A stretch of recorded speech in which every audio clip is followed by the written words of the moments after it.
Queremos ser instruidos por tu palabra. Queremos ser enseñados por ti. Porque cuando tú hablas, lo haces claramente. Y lo haces de una manera tan especial que redarguye nuestro corazón. Señor, aunque la palabra penetre como espada de dos filos a lo más profundo de nuestro ser, ahí la queremos recibir. Es dulce al paladar, aunque cuando llega a lo profundo del ser, se hace amarga como la hiel, porque nos redarguye, nos exhorta, nos enseña, nos capacita para ser hombres y mujeres de bien. Permite que en este día de hoy, Señor, recibamos con gozo tu palabra, en el nombre de Jesús. Amén. El carácter es la llave para entrar al reino de los cielos. Pero cuando el Señor me dio ese título, me amplió aún más y me dijo que el carácter te daba la posibilidad de ser feliz o ser infeliz. Te daba la posibilidad de, si ya eras una persona casada, tenías un hogar y formabas parte de un hogar, de tener un hogar fortalecido y formado, o de tener un hogar con problemas y con dificultades. ¿Por qué es tan importante el carácter? ¿A qué se refiere la Biblia cuando nos habla del carácter?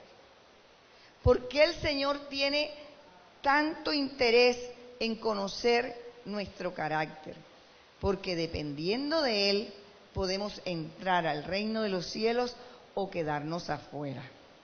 Resulta que el Señor dice que la puerta para entrar al reino de los cielos es angosta. Esa puerta se llama Jesús. Pero esa puerta no es fácil de entrar a ella, pero tampoco es imposible. Y en el Evangelio de Mateo, en el capítulo 7, dice: entrad por la puerta estrecha, porque ancha es la puerta y espacioso el camino que lleva a la perdición. Y muchos son los que entran por ella. O sea, muchos entran por la puerta ancha, pero no entran al reino de los cielos. ¿Entran a qué lugar? Dicen que es al lugar de la perdición. Porque estrecha es la puerta y angosto el camino que lleva a la vida, y pocos son los que la hallan. No está diciendo que la hayan muchos, la hayan pocos. Y ahora recuerdo que la gente siempre dice: Dios no hace acepción de personas. Dios a todo el mundo lo mira por igual. Pero yo les voy a hacer una aclaración. Él no hace acepción de personas cuando va a entregar el plan de salvación.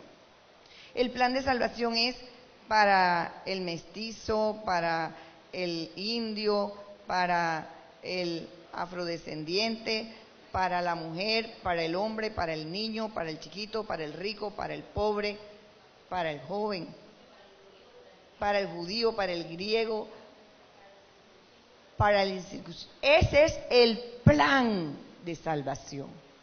Pero el acceso al reino de los cielos, Él se reserva el derecho de admisión.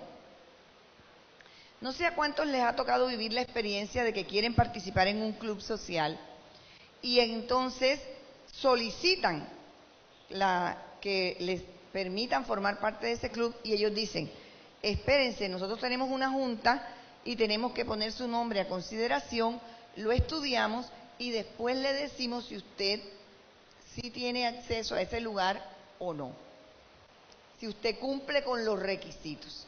Bueno, en el reino de los cielos, para entrar, hay requisitos. Y el Señor tiene cuidado de que no se le cuele nadie. Aunque tenga apariencia de que sí puede estar ahí en el reino de los cielos, a Dios no se le pasa nada. Miren lo que dice el mismo Mateo. Estamos en el capítulo 7, pero voy a saltar a los versos 25 y dice: no todo el que me dice Señor, Señor, entrará en el reino de los cielos, sino el que hace la voluntad de mi Padre que está en los cielos. Muchos me dirán aquel día, o sea, el día que va a venir, el día del juicio, el día que nos vamos a presentar ante Él, dice, muchos me dirán aquel día, Señor, o sea, ya están en la puerta, ya están para entrar, Señor, no profetizamos en tu nombre, y en tu nombre echamos fuera demonios, y en tu nombre hicimos milagros. Y entonces les declararé, dice Jesús, les declararé, nunca os conocí, apartaos de mí, hacedores de maldad. Dios mío, qué palabra tan fuerte. ¿Acaso el Señor estaba diciendo que profetizar, sanar los enfermos, liberar a los cautivos eran obras de maldad? No, se estaba refiriendo a las obras que esos hombres habían hecho con su vida, no con el don que Dios les había dado, porque el don es de Dios y Dios respalda su palabra. Pero Él consideró que esos hombres y esas mujeres que querían entrar al cielo porque habían sido siervos de Dios, porque habían sido profetas, evangelistas, porque habían llenado estadios, sanando personas, hacían obras de maldad. Se estaba refiriendo específicamente al carácter de esos hombres y esas mujeres y al fruto que habían dado, que era el fruto de la carne, mas no el fruto del Espíritu. Ahora nos vamos a retroceder en Mateo 7 y vamos a leer el verso 16. Y dice la palabra, por sus frutos los conoceréis. ¿Acaso se recogen uvas de los espinos o higos de los abrojos? Así todo buen árbol da buen fruto, pero el árbol malo da frutos malos. No puede el buen árbol dar malos frutos, ni el árbol malo dar frutos buenos. El 19, todo árbol que no da buen fruto es cortado y echado en el fuego. Así que, y esta es la palabra clave, así que por sus frutos los conoceréis. No dijo porque sanen enfermos, no dijo porque liberten cautivos, no dijo porque predicaran bonito, no dijo por eso, dijo por sus frutos los conoceréis. Así que si tú quieres entrar al reino de los cielos, debes verificar qué fruto estás dando aquí en la tierra. Porque cuando ya sea el tiempo del acceso al reino de los cielos, no hay manera de cambiar el fruto. Es un tiempo que Dios te otorga aquí para demostrar qué hay en ti, para demostrar cuánto hay en ti de Jesús, cuánto del carácter de Jesús está impreso en ti. El carácter es una impresión, el carácter es un sello, el carácter es algo que se va formando, respetando el temperamento y la personalidad de la persona, valga la redundancia. Pero el carácter es el que te va a diferenciar.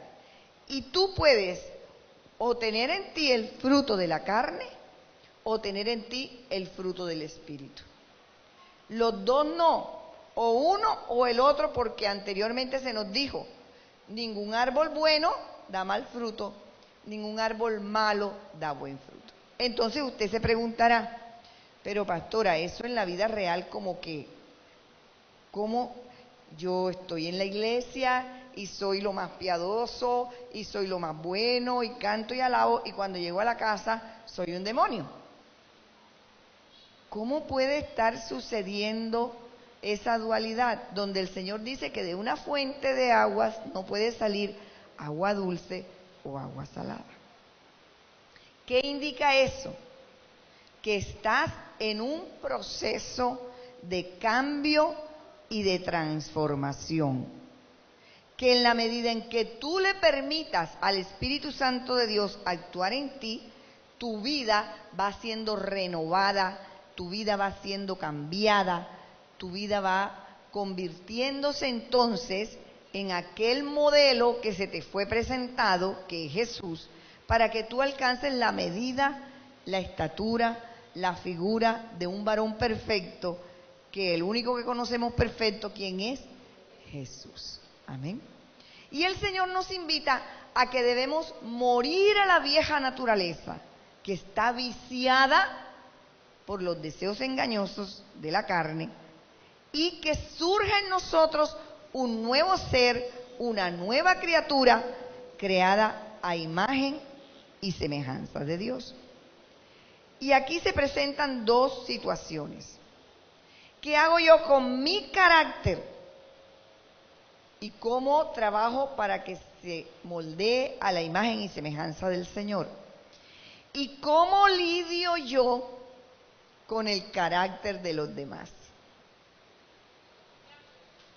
Con mi casa, con mi gente, con mis amistades, con mis hermanos en la fe. ¿Cómo lidio yo con aquel que no me cae muy bien? Con aquel que yo veo que va en el proceso y que tiene problemas con su carácter. ¿Qué hago yo? ¿Qué me dice la Biblia que yo debo hacer? ¿Cómo me debo comportar con aquellos que yo veo que todavía no dan la talla? Que todavía no están, que uno vea, Dios mío, este sí verdaderamente es un ser espiritual. Cuando uno dice, esa persona, bueno, ya nada más le hace falta las alitas para volar. Pero la perfección del carácter no se obtiene total y genuinamente en la vida de un ser humano, sino hasta cuando ya llega y se encuentra con el Señor y tiene que pasar el examen. Pablo dijo, yo no es que yo lo haya logrado o lo haya alcanzado, pero una cosa hago, prosigo a la meta. No me quedo quieto, sigo avanzando para ver si logro asir aquello que Dios una vez me mostró en esa meta, en ese lugar precioso. Porque como es un proceso, es algo que prácticamente diría uno de nunca acabar, ¿verdad? Y la única manera que nosotros podamos avanzar es teniendo la certeza de que el Espíritu Santo de Dios está en nosotros y de ahí tiene que aflorar no el fruto nuestro de la carne, sino el fruto del Espíritu Santo de Dios. Yo les hago unas preguntas que ustedes se van a resolver a sí mismos. ¿Qué esperamos nosotros de los hermanos de la iglesia? Tú llegas a la iglesia y tú dices, no, la iglesia está mal, muy mal. Aquí la gente se codea, se pelea, se tira, se echa, se regañan, se ponen bravos. Está muy mal. Hay que orar que el diablo se metió en la iglesia. Y el diablo allá en un rincón, todo yo. Eso es asunto de ustedes, eso es asunto del carácter de ustedes. Él no tiene nada que ver ahí y uno echándole la culpa al diablo. ¿Por qué? Porque es asunto de nuestro carácter. Y es necesario que cada uno vaya madurando y creciendo hasta alcanzar la medida y la estatura de Jesucristo. Pero ustedes se han fijado en un ejemplo aquí en la iglesia. Aquí en la iglesia hay adolescentes, hay adultos mayores y hay niños. Y nosotros no podemos pretender que todos actúen de la misma manera. Nos tocaría a nosotros percatarnos en qué estado de edad espiritual está cada quien. ¿Qué debemos hacer con esos creyentes mientras alcanzan la plenitud? ¿Los desechamos? ¿Los echamos de la iglesia? ¿Los abandonamos? ¿Los criticamos? ¿Deben ellos abandonar la iglesia? La única manera que nosotros tenemos para entender eso es hablar de un pastor que yo conozco y que usted conoce. Y ese pastor es Jesús. Jesús inició su iglesia, yo me hubiese podido haber imaginado la mega iglesia de Jesús. Y Jesús tenía en su iglesia 12 miembros. Y los miembros eran toderos. Y si usted se pone a analizar las características, o sea, el carácter de cada uno, va a encontrar que eran muy distintos los unos de los otros. Me asombró algo en Jesús, pero ¿por qué Jesús no inició la iglesia con Anás y con Caifás? Tremendo cargo que tenían. ¿Y por qué no inició con los levitas? Imagínense que dicen por ahí que sí, había un leví, posiblemente era porque en algún momento fue levita, pero mira lo que estaba haciendo. Ahora era recaudador de impuestos, se había convertido en un publicano, estaba haciendo un oficio totalmente contrario a lo que se suponía que tenía que hacer un leví, un levita, porque se acuerdan que Mateo, el recaudador de impuestos, lo llamaban el leví.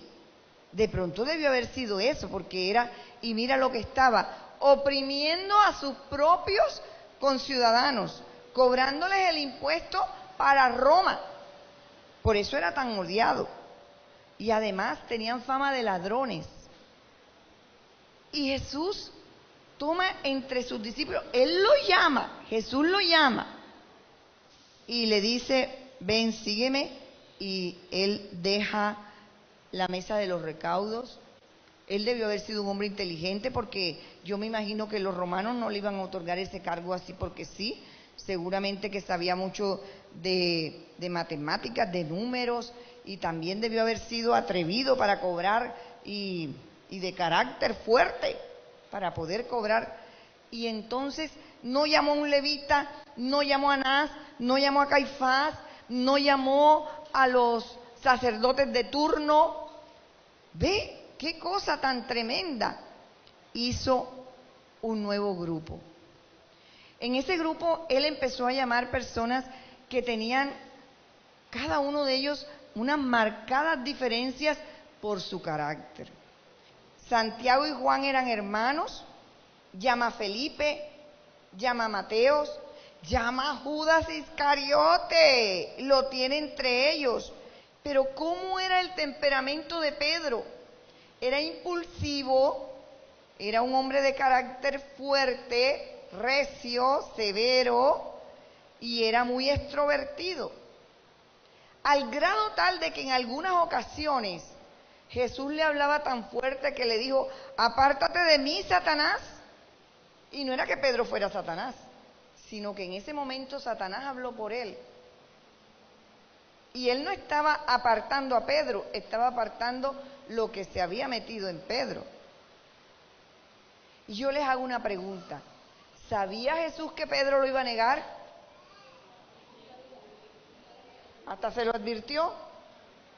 ¿Y por qué advirtiéndoselo y todo no lo sacó del grupo? Qué tonto Jesús, ¿no? ¿Por qué no lo sacó? Oye, Pedro, te aseguro que me vas a negar. Ah, no, yo le digo, mira, como tú me vas a negar, ves yéndote ya antes de que me niegues. Se lo advirtió. Y Pedro siguió con él y tuvo que enfrentarse al dolor más grande del mundo cuando se acordó, ay, Dios me lo dijo. Y así como me lo dijo, sucedió. Pero Jesús tenía una cualidad y una capacidad tremenda de mirar más allá de lo que esa persona podía estar sufriendo o viviendo en el proceso de transformación. Porque nosotros pudimos ir viendo paso a paso lo que llegó a ser Pedro, hasta llegar Dios a decirle, Pedro, tú me amas, Pedro, apacienta mis ovejas. Pedro, tú me amas. Y de preguntarle y ponerle y decirle, ya estás listo para ser mi pastor, para apacentar mi grey, para apacentar mis ovejas. Pero nosotros pudimos haber visto el proceso de un hombre con altibajos. ¿Qué tal que Pedro hubiese sido un superhombre? ¿Qué tal que los discípulos hubieran sido personas excepcionales que no cometieran errores? Nosotros hoy día estaríamos en aprietos.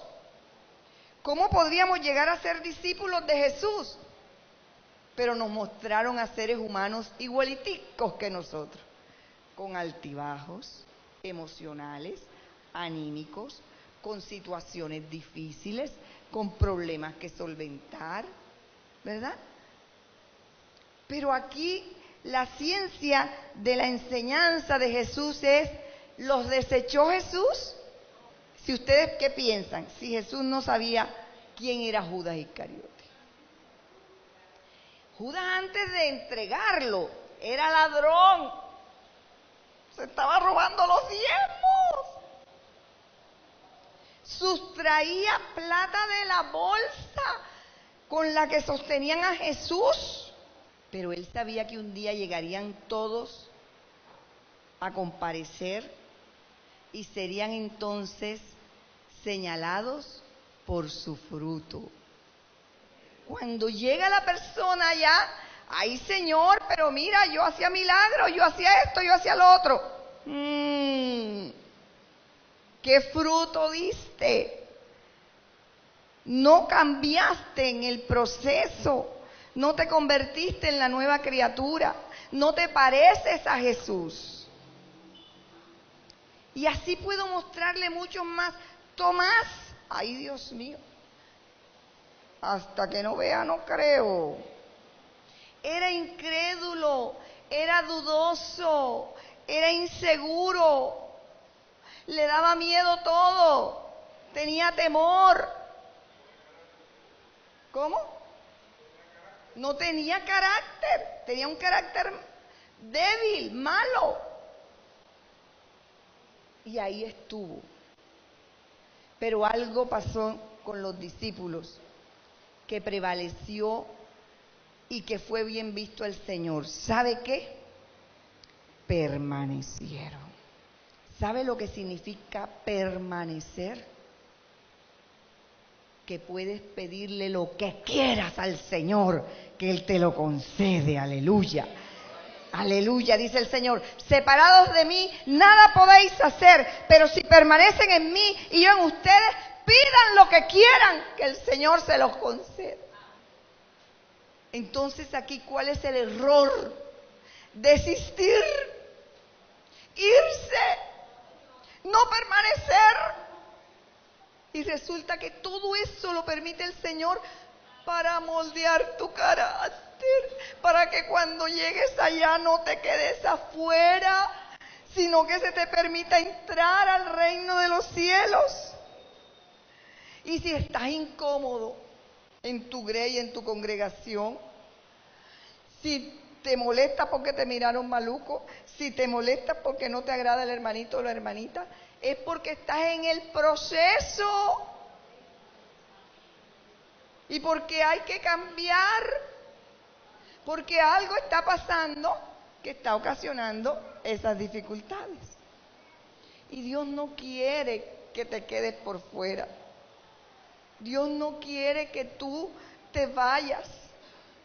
Dios quiere que permanezcas, porque separados de Él,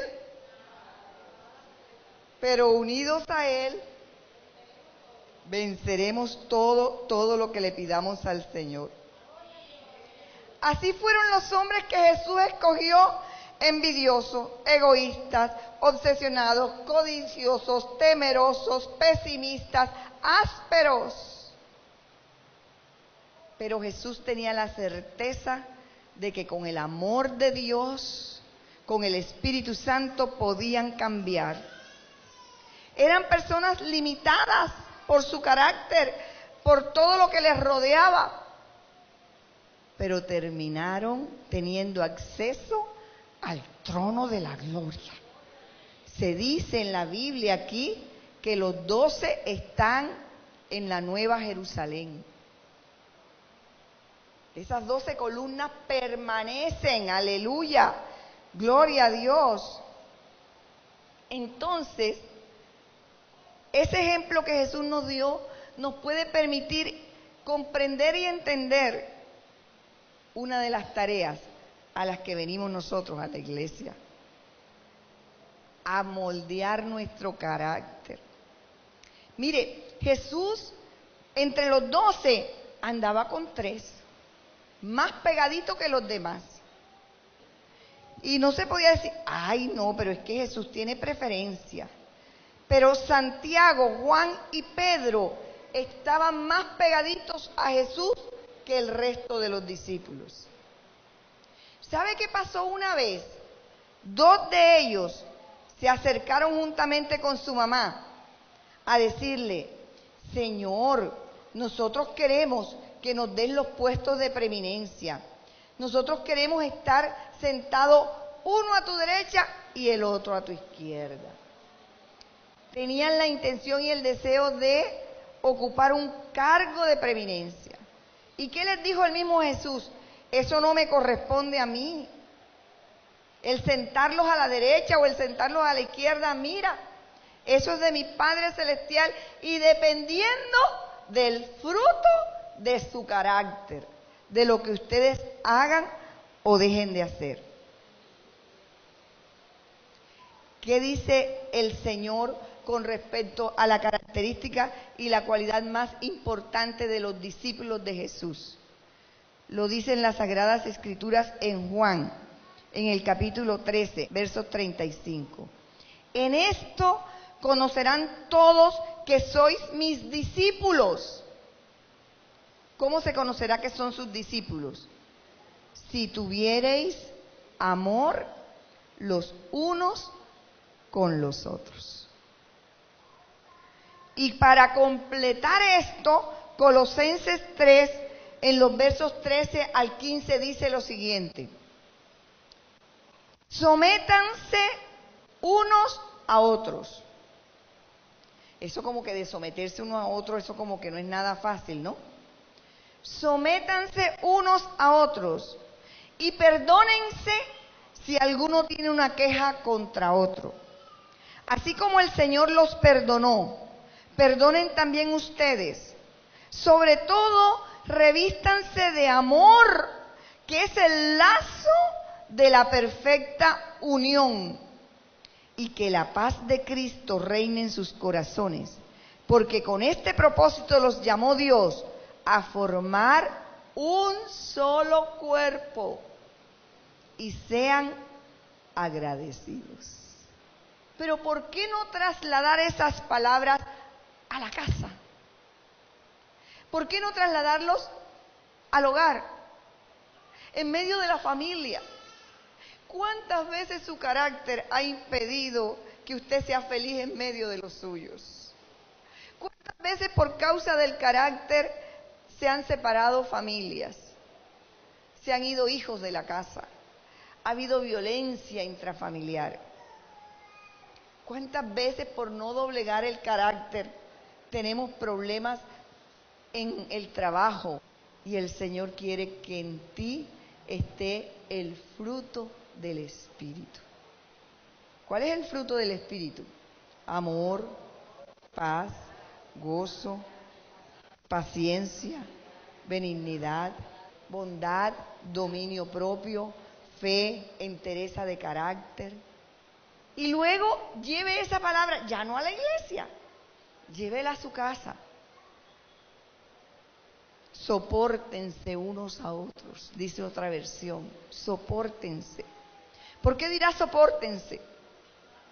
Porque es difícil la convivencia, porque es difícil ver que este está en el proceso y a uno le molesta y a uno le estorba, ¿cierto? Porque es difícil convivir con alguien que uno dice, esta persona tiene mal carácter. Entonces, el fruto del Espíritu viene a la vida de esa persona, la transforma y entonces empieza a cambiar todo su entorno. Amén.